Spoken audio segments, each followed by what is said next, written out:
This is the story of Sleeping Beauty and how a brave prince rescued her from an evil curse.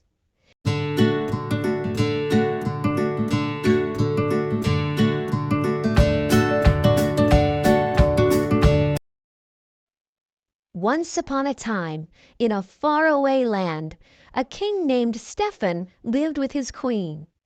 For many years they longed for a child.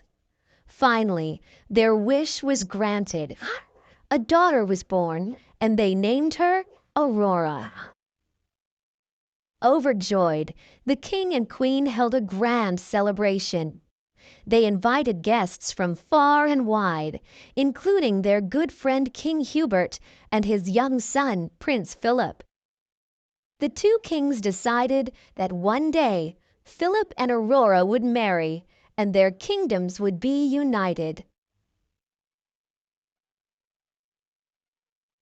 Soon the royal herald announced the arrival of 3 more guests. "Their most exalted excellencies, the 3 good fairies, Mistress Flora, Mistress Fauna, and Mistress Merryweather." The fairies looked fondly at the infant princess. Flora stepped forward. "Each of us the child may bless with a single gift, no more, no less." Flora waved her wand. "Little princess, my gift shall be the gift of beauty." Fauna was next. "My gift shall be the gift of song."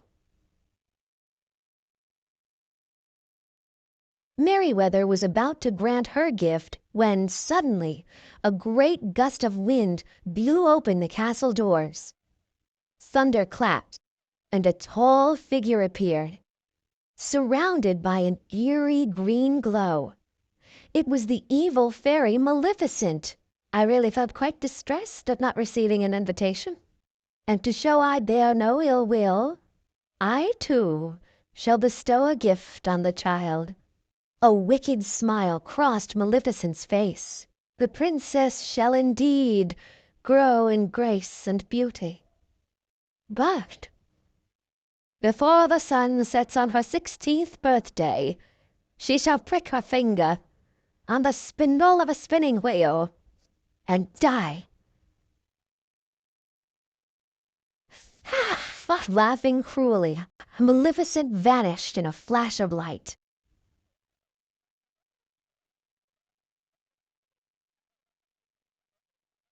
The king and queen were filled with worry.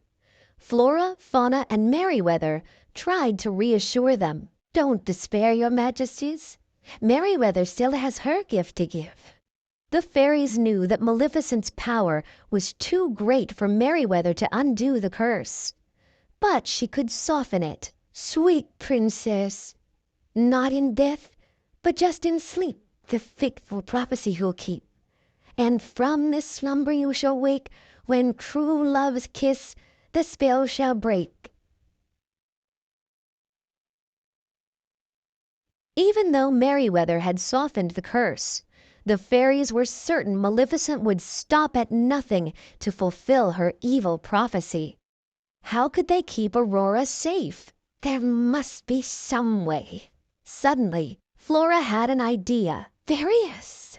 She told the others her plan. They would disguise themselves as normal peasant women and raise the princess in secret, far away from the castle. With heavy hearts, King Stefan and his queen agreed to the plan. They watched sadly as the 3 fairies whisked the tiny princess away, promising to return on her 16th birthday.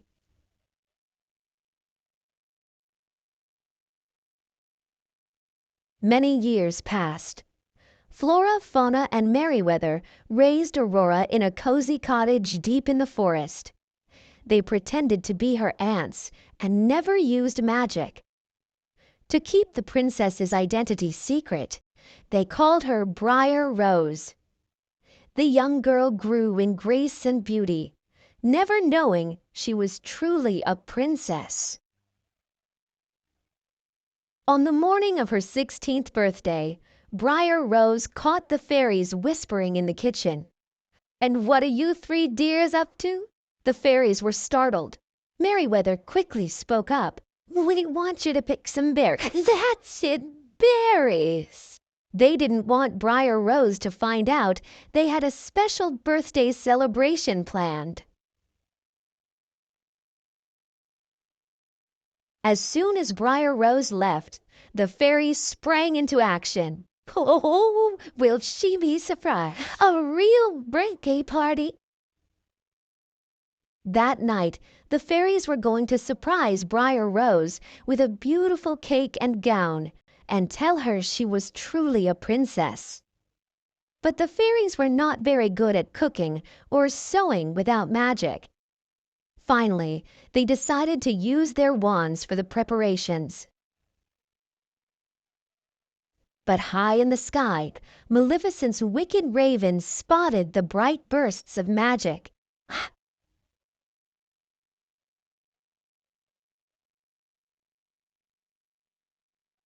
Meanwhile, deep in the forest, Briar Rose told her animal friends about a prince she had dreamed of. While she was talking, a stranger riding through the woods spotted her. It was Prince Phillip. He loved Briar Rose's story and asked her to dance. Briar Rose hesitated. She wasn't supposed to speak to strangers. Prince Phillip smiled. "But don't you remember? We've met before. You said so yourself. Once upon a dream." The two shared a dance and quickly fell in love.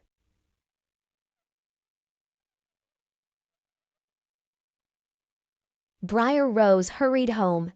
She couldn't wait to tell her aunts about her new true love. When she arrived and saw their beautiful gifts, her heart felt as though it would burst. "Oh, you darlings! This is the happiest day of my life. Just wait till you meet him." "Him?" The fairies grew very worried. They didn't know the man Briar Rose had met was Prince Phillip. "You're already betrothed to Prince Phillip, dear." Flora explained that Briar Rose was actually Princess Aurora. "Tonight we're taking you back to your father, King Stephen." Aurora was heartbroken, but she dutifully went with the fairies to the castle. As they left, they didn't see Maleficent's raven watching them go.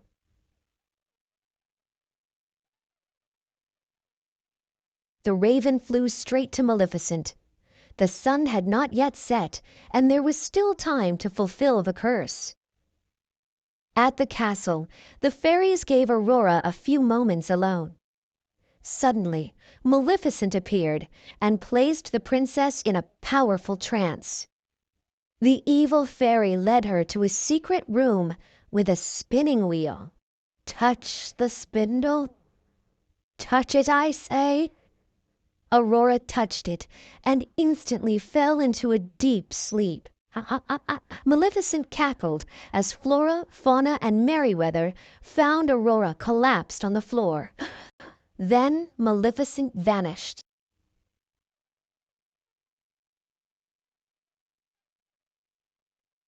Sadly, the three fairies brought Aurora to a bedroom high in a tower. "Poor King Stephen and the Queen. They'll be heartbroken when they find out." Flora wiped a tear from her eye, and her face grew determined. "They're not going to. We'll put them all to sleep until Rose awakens." The fairies used their magic wands to place each member of King Stephen's court into a deep slumber. As Flora flew over King Hubert, she heard him mumble something sleepily. "Just been talking to Phillip.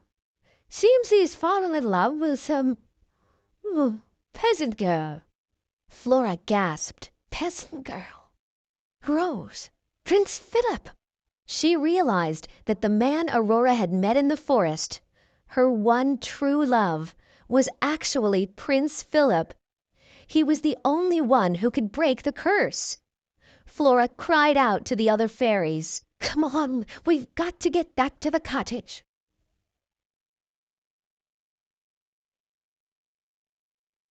Meanwhile, Prince Phillip was determined to find the young woman he had danced with in the woods.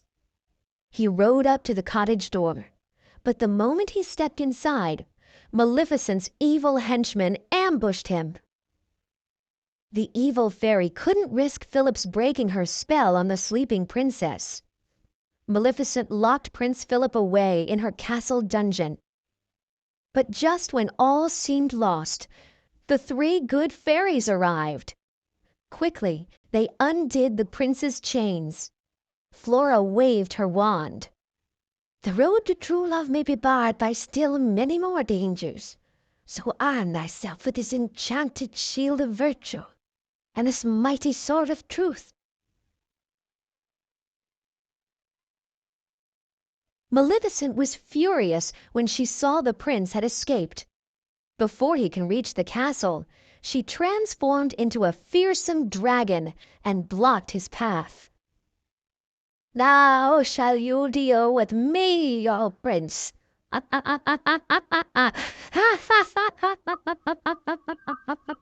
Prince Philip fought bravely, but the dragon cornered him on a high ledge. Flora flew to Philip and waved her wand over his sword. "Sword of truth, fly swift and sure, that evil die and good endure."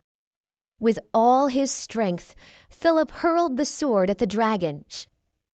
Its course was true, and it buried itself deep in her heart. With a scream, Maleficent fell from the ledge, never to be seen again.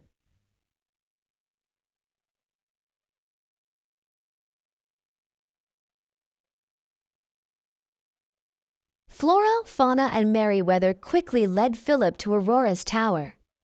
When he reached Aurora's bedside, he gazed lovingly at the sleeping princess. It was the same beautiful girl he had met in the forest.